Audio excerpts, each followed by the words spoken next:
Czechast, a podcast in English about Czech and Moravian society, history, culture and economy. Hello, you are listening to Czechast and I'm Vít Pohanka. December is here, Advent lights are everywhere and Christmas is just around the corner. For many Czechs, this is one of the most beautiful moments of the year. Markets, carols, family rituals, and that familiar warm glow in the dark winter evenings. And yet, according to every census and survey of the last 3 decades, Czechs remain one of the least church-going nations in Europe, perhaps the least. Only a very small share of the population attends church regularly, and around 80% say they seldom or never go at all.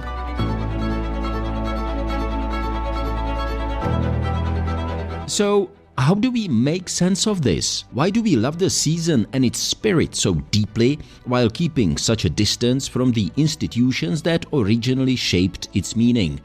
To explore this paradox, I sat down with Adam Šindelář, religion editor at Czech Radio. And one of the first things he told me is that the roots reach far back into our cultural memory and into the way Czechs relate to winter, tradition and the search for warmth and light.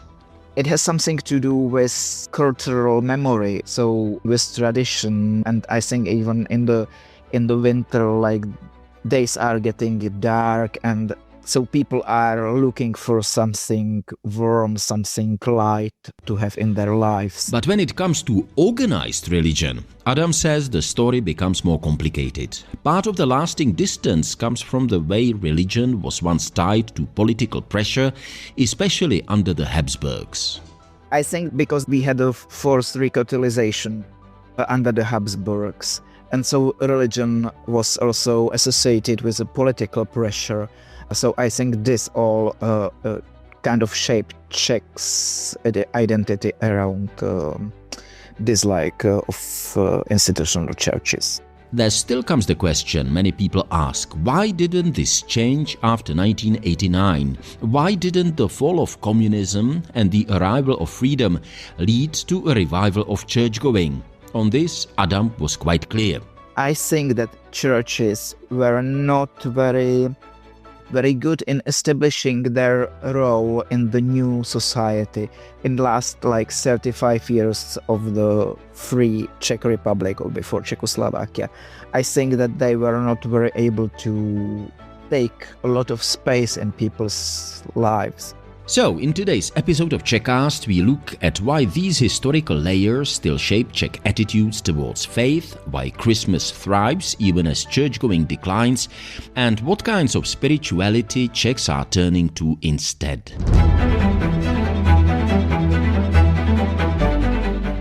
Czechast, a podcast in English about all things Czech.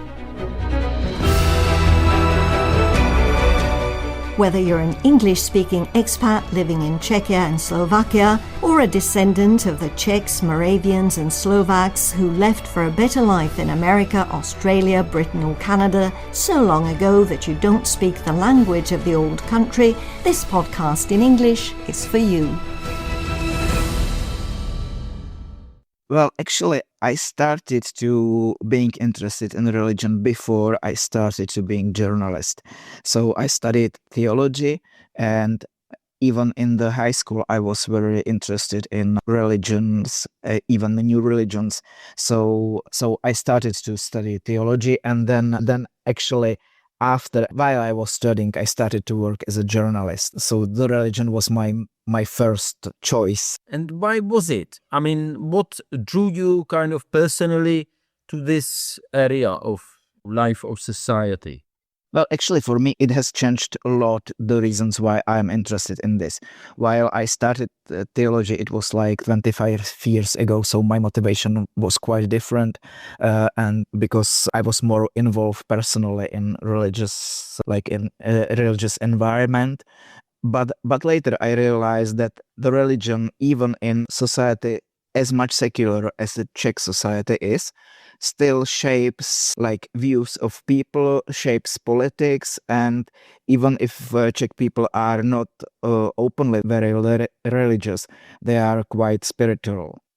So I think it's very important, even if we don't see it as much. I think we will get back to that.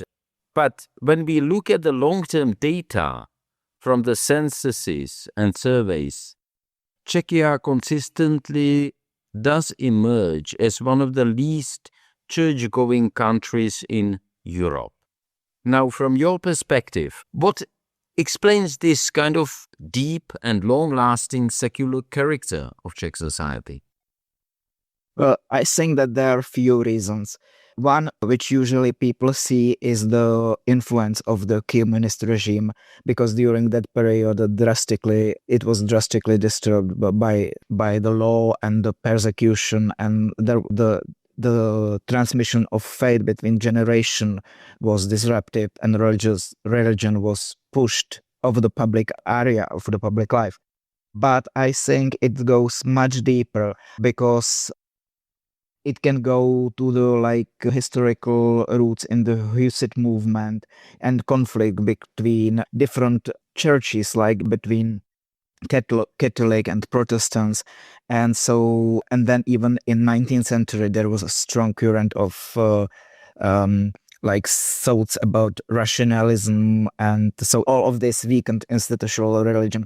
And I think we have to count one, and I would say it's kind of specific for the Czech people, that Czech people usually, not much fan of authorities and institutions. So I think it's the reason why there is a decline of institutional religion in Czech Republic, because I wouldn't say that there is decline of spirituality in general. I think that the spirituality is still there, but it's the institution of churches which is seen not so interesting. At the same time, what we can see around ourselves is that the kind of outward celebration of Advent and Christmas, they remain, I think, quite popular in Czechia.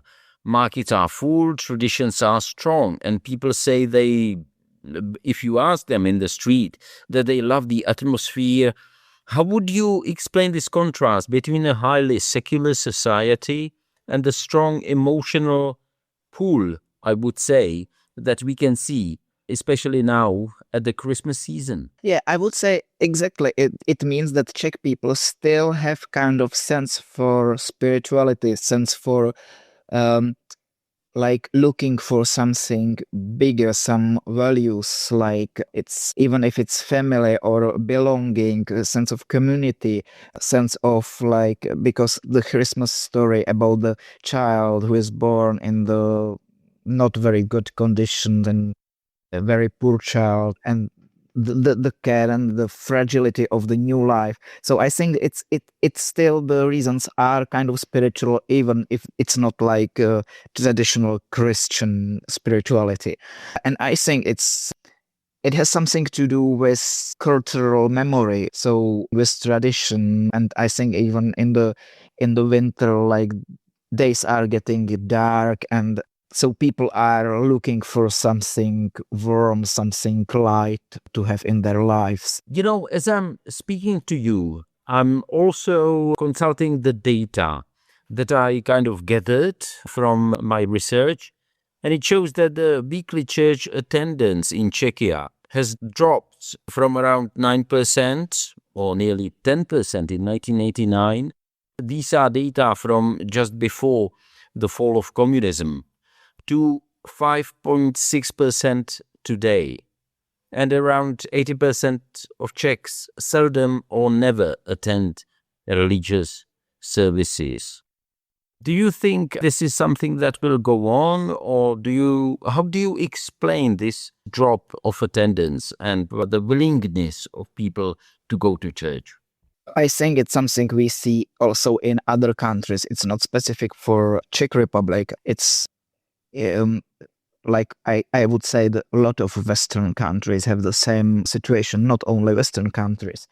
I would say that the decline slowed now, but anyway, I don't see signs of some kind of religious revival. It doesn't seem that it's going to happen very soon. So, because churches still struggle with transmission of faith in families. There is a shortage of clergy. We can see in churches that they try to more like integrate lay people in the active spreading of faith, maybe more than it was years ago, but still I still think that they struggle with how to do it right in the modern culture. So when we often hear that Czechia is in a kind of exception within Europe, much more secular than, let's say, Poland, Italy, or Romania, or some Western countries like France, what do you think are the factors that make Czech secularization stronger than other countries, both in Eastern and Western Europe?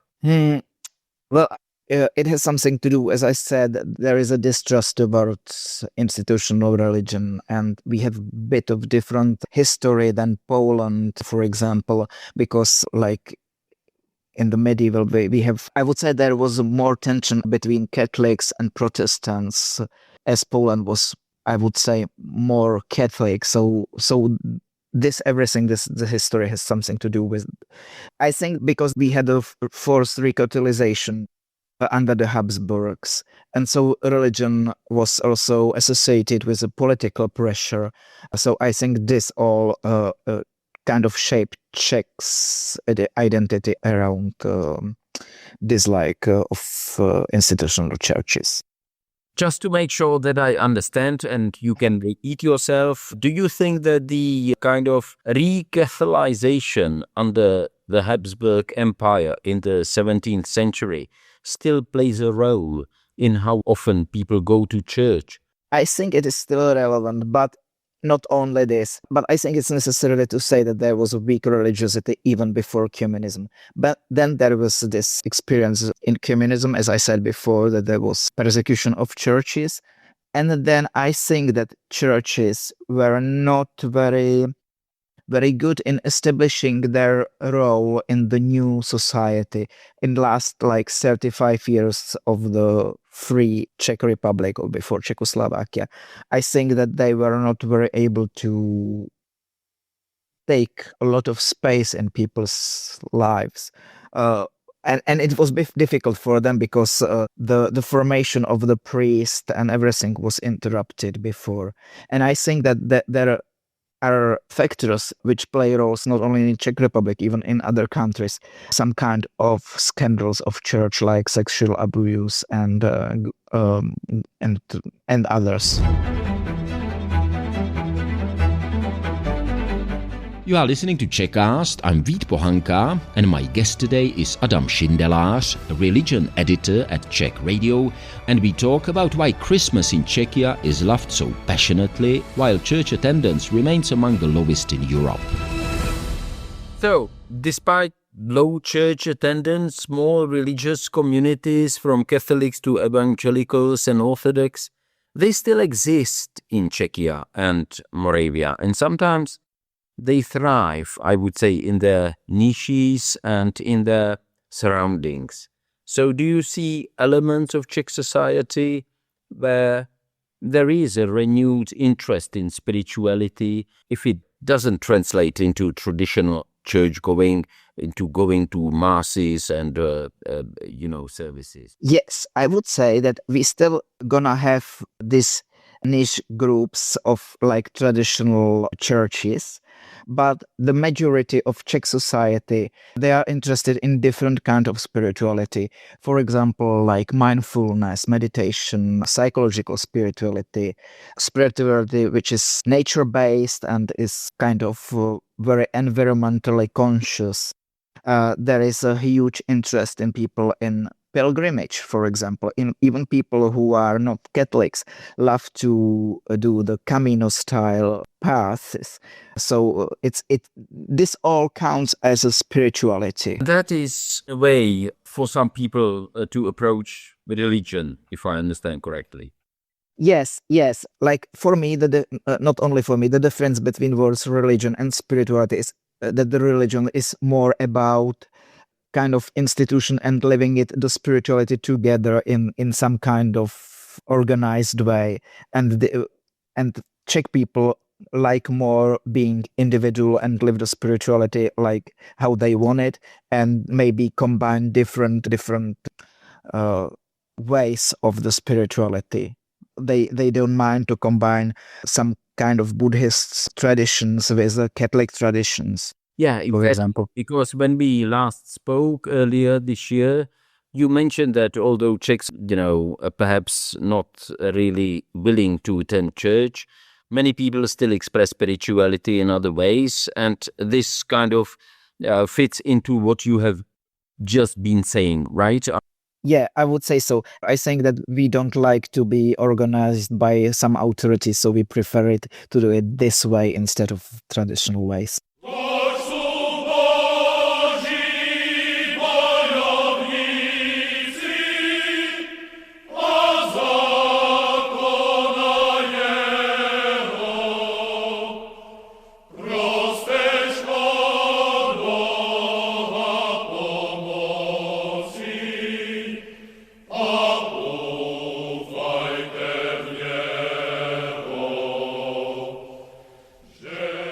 There is one aspect of Czech spiritual and religious history that I personally find especially intriguing.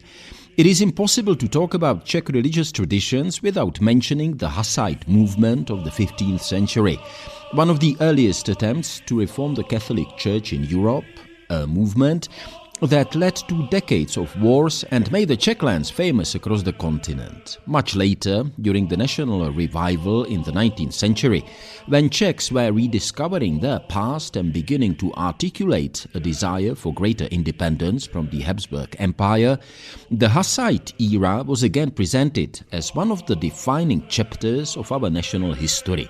And yet, a paradox remains, because even though most Czechs who declared any religion in the 19th and 20th centuries were Catholics, they still revered figures like Jan Hus and Jan Žižka, people officially condemned as heretics by the Catholic Church.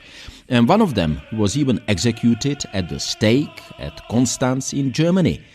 So, how do you see this paradox? How could a predominantly Catholic society admire and even celebrate religious reformers who stood in open conflict with the very institution most people belonged to?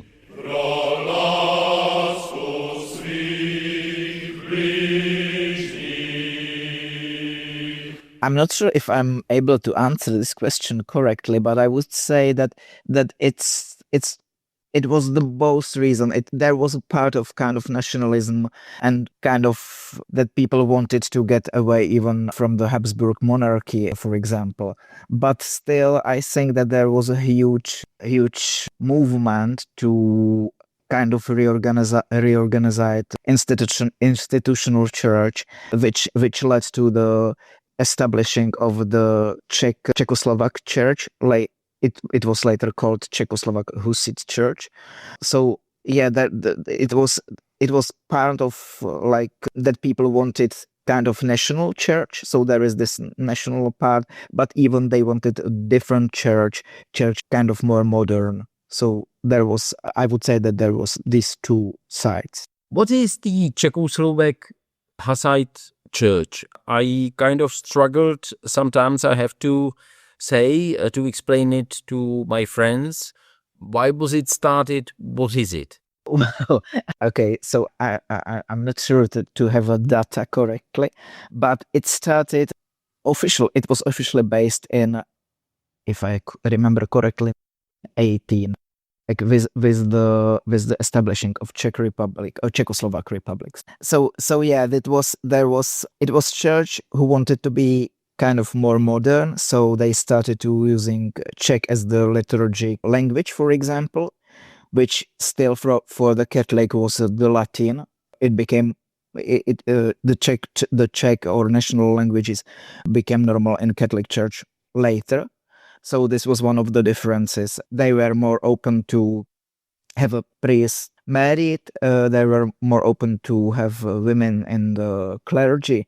So there is a kind of modernism which was quite important when the Czechoslovak Republic was founded. And and the fact that it was not connected to the Rome, but still have the teachings and liturgy is very similar to the Catholic one. And when it was founded, it was called Czechoslovak Church. The part Husid in the name, it became the Husid became the part of the name a few decades later. Maybe, do you think Czechs less or more, let's say, spiritual, religious than other nations in this part of Europe? Well, I don't know if I can be judge of this. I would say that we are not less spiritual, but we are less religious. Like, yeah, we kind of want to have some spiritual values in our lives. I think it's something which comes quite natural to a lot of people. I would not say to everyone, but to most of people. But we are not very religious because we don't want to be connected to the official churches. But do you think there are differences between Bohemia and, let's say, Eastern Moravia? It seems to me that more people are church going there. I don't know. Is there just a feeling, or it really is like that? Yeah, there are some differences. Data shows it that in Moravia the more people goes to the churches.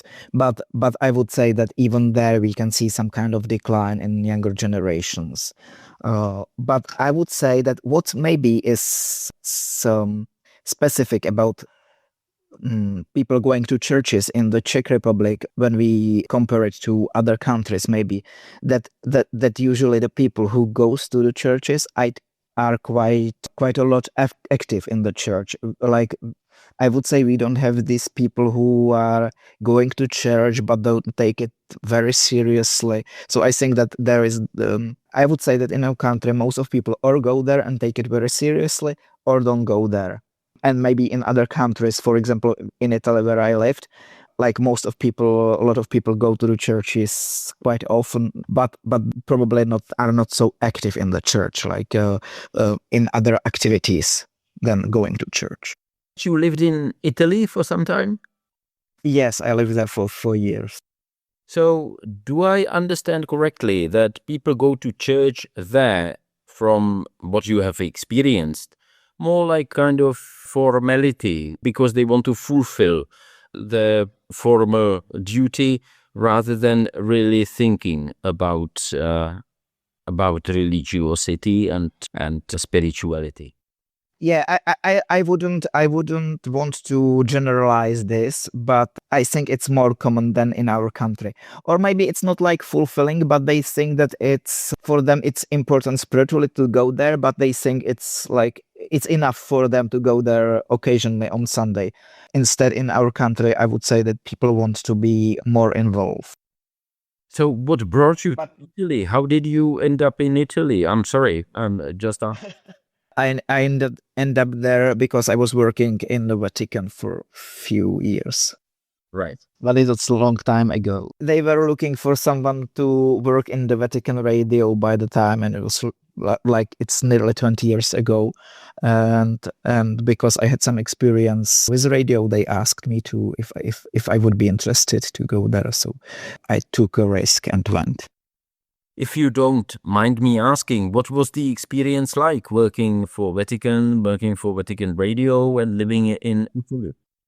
Well, for me, it was a very interesting experience because you get quite in the center of the church life in an institutional. So it was very interesting to observe it from very close perspective. And it was very interesting because with people working here are from very different countries. So it was this international experience, which was very, very interesting. And even to see the people who are still part of the church, but as they are coming from really different cultural environments. So it was interesting to see these differences, even if the people are still part of one church. Like, for example, there was people from India and still Catholic, but the way how they live their faith was in kind of different than the European way. So it was very interesting, this part for me. Okay. Is there something that I haven't asked about that you would like to mention when it comes to Czechs and, let's say, general relationship to religion? Well, I think that there are still people who feel the need to go to the church. Obviously, it's why they go there, I would say, because they don't do it because they have to. But I think that the need, for example, during this harsh period of communism was, I would say that some people maybe felt it more urgent. Because of persecution, that they felt that they need to stand up to what they believe in, and I think that these periods of time tend to bring from people the need to be part of maybe some group who is resisting. Being a part of a group of resistance, yeah? Yeah, which the church obviously was. At that time, and it is not. Yeah. Well, I think it depends. I think that there are still young people who feel the need to be part of church, and some of them don't know. I don't want to. I think it depends even on the family tradition, for example, or even on the priest who they meet, people who bring them to the church. Like if they have good leaders or community, they are more attracted to it. If they find the good leading personalities or something, I mean that. Yeah, leading personality or community which works very good, so they are maybe more attracted.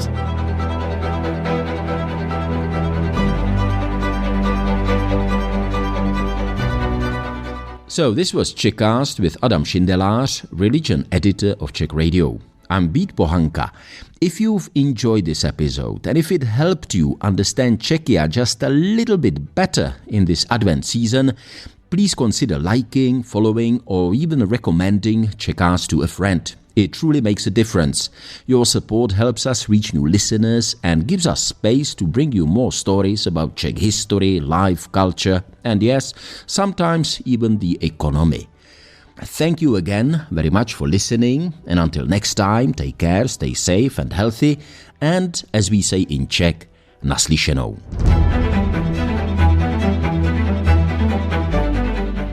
Czechast, a podcast in English about all things Czech. Whether you're an English-speaking expat living in Czechia and Slovakia, or a descendant of the Czechs, Moravians and Slovaks who left for a better life in America, Australia, Britain or Canada so long ago that you don't speak the language of the old country, this podcast in English is for you.